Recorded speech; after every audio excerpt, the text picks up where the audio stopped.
El fiscal general de Venezuela, Tarek William Saab, confirmó que 225 excarcelaciones de los detenidos de manera arbitraria en el contexto postelectoral se han efectuado. Aseguró que podrían haber nuevas excarcelaciones. Veamos sus declaraciones. La cifra oficial la dimos el fin de semana. 225 venezolanos y venezolanas recibieron medidas cautelares menos gravosas de privativa de libertad. Efectivamente, eso formó parte de esa investigación.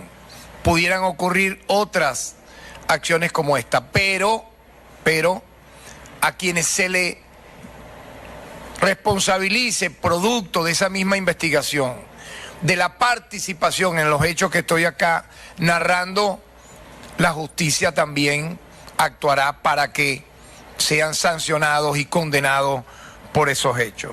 Además, Saab anunció la creación de un comité de víctimas del fascismo en relación a los familiares de personas asesinadas o heridas en el contexto de la crisis desatada luego de las presidenciales del 28 de julio, en las que el Consejo Nacional Electoral favoreció a Nicolás Maduro, mientras que la oposición se adjudicó la mayoría de votos. Según el fiscal, el objetivo de esa comisión es atender de manera directa y personalizada cada caso para avanzar en la determinación de responsabilidades por las que, según el oficialismo, fueron arrestadas cerca de 2.400 personas, entre ellas varias decenas de activistas políticos y menores de edad.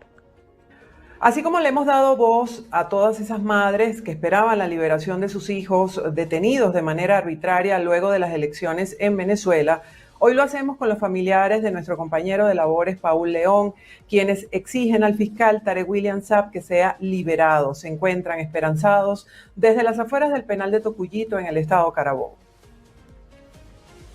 Yo le pido en este momento al fiscal general que revise el caso de mi hijo. Se lo pido de corazón, que revise a profundidad y ordene revisar a profundidad el caso de mi hijo, Paul León, camarógrafo del estado Trujillo, para que se den cuenta que el trabajo de mi hijo ha sido netamente deportivo. Él se ha dedicado al periodismo deportivo desde muy joven.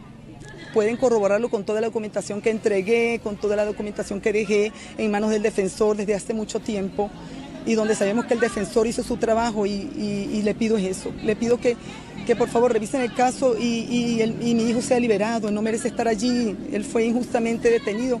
La madre de nuestro compañero Paul León asegura que su ansiedad ha aumentado al ver que las horas y días pasan y aún no tiene información sobre su excarcelación. Esto ha sido desgastador, aquí nos mantenemos todo el día, a veces no nos damos cuenta ni las horas de comida. Hay unas que otras personas que se acercan, o sea, no en grupo porque no lo permiten, se acercan al portón del penal y preguntan, y ellos dicen que no saben nada, simplemente que no saben nada, que esa información es de Caracas, y que bueno, que sencillamente hasta que nos lleguen boletas de excarcelación no serán unas llamadas que recibiremos de ellos. Y estamos a la espera. Esto de haber sido liberados estas personas ha dejado en mí y en todos los demás, que sé que es así, pero en mí particularmente, una ansiedad. O sea, yo he vuelto a sentir la ansiedad que hace mucho no sentía, de ver de que pasan las horas, los días, y no tenemos información. Y desde BPI también sus compañeros de labores esperamos la pronta libertad de Paul León. En otra información, este miércoles fue detenido el presidente del Circuito Judicial y Fiscal Superior del Estado Zulia, Pedro Velasco. Aproximadamente a las 11 de la mañana de este miércoles se dio a conocer la detención del presidente del Circuito Judicial Penal del Estado Zulia, Pedro Velasco, así como 2 jueces superiores y al menos 10 funcionarios más. El movimiento de comisiones del DIGESIN y SEBIN alertó a los trabajadores del Palacio de Justicia ubicado en el centro de la ciudad de Maracaibo que algo estaba ocurriendo. Minutos más tarde, el presidente del circuito fue sacado de las instalaciones esposado. Hasta el momento se desconocen las causas de estas detenciones. Como testigo, declaró ante el Cuerpo de Investigaciones Científicas Penales y Criminalísticas el coordinador general de Provea, Óscar Murillo, en torno a la investigación que hace la Policía Científica sobre la muerte del activista político en el estado Apure, Edwin Santos. La entrevista en el Cuerpo de Investigaciones Científicas, Penales y Criminalísticas se llevó a cabo en la División contra Homicidios y está relacionada con la muerte del comunicador y activista político Edwin Santos, cuyo cuerpo sin vida apareció al costado de un camino en la población del Nula, estado Apure, el pasado 25 de octubre. Nos han sido llamados como testigos porque publicamos nosotros y como tuvimos una reacción pues ante la muerte de Edwin Santos. En el caso nuestro, bueno, por supuesto reivindicamos lo que hace una organización de derechos humanos, acompañar a las víctimas en su desesperación de una persona desaparecida en las primeras horas, y después lo que también el resto del país pidió, pues una investigación imparcial, independiente, a raíz de todo lo que habíamos conocido de la muerte de Edwin Santos. Pero bueno, ya sabemos que tiene que ver con ese caso. Lo que no entendemos es qué relación tiene el asesinato, la muerte de Edwin Santos con la ley contra el odio. Es decir, nosotros no estamos haciendo ni ningún medio de comunicación, no cometemos ningún delito en materia de acompañar a las víctimas en su denuncia. Murillo indicó que esta citación forma parte del asedio a las organizaciones no gubernamentales. No es normal que en un desarrollo, digamos, del país. En otra información, la primera ministra italiana, Giorgia Meloni, reconoció a Edmundo González Urrutia como presidente electo de Venezuela y reafirmó su apoyo a una transición democrática en favor de la voluntad popular expresada el pasado 28 de julio en las elecciones presidenciales. Condenamos la represión del régimen que llevó a la muerte a decenas de manifestantes, a la detención de miles de opositores y al exilio del candidato presidente de la oposición democrática. Creo que es deber nuestro hacer escuchar nuestra voz.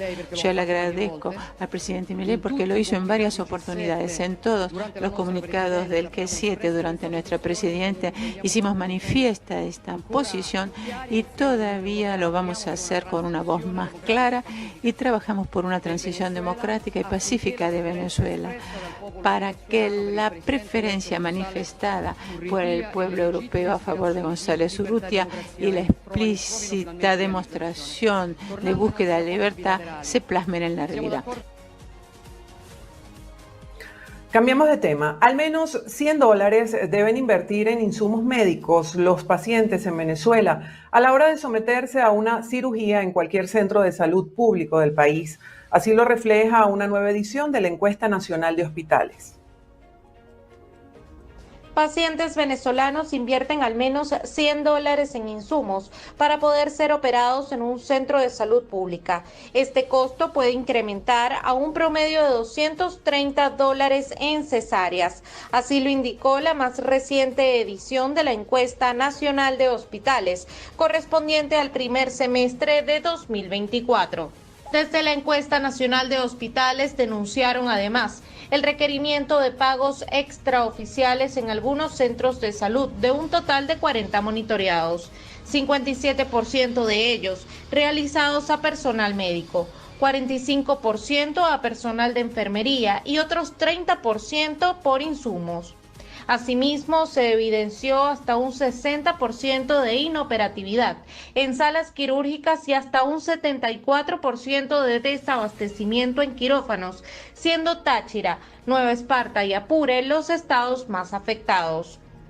Esta situación genera que el tiempo promedio de espera para cirugías selectivas se ubique en aproximadamente 6 meses. En casos como enfermedades oncológicas, varía de 3 a 6 meses.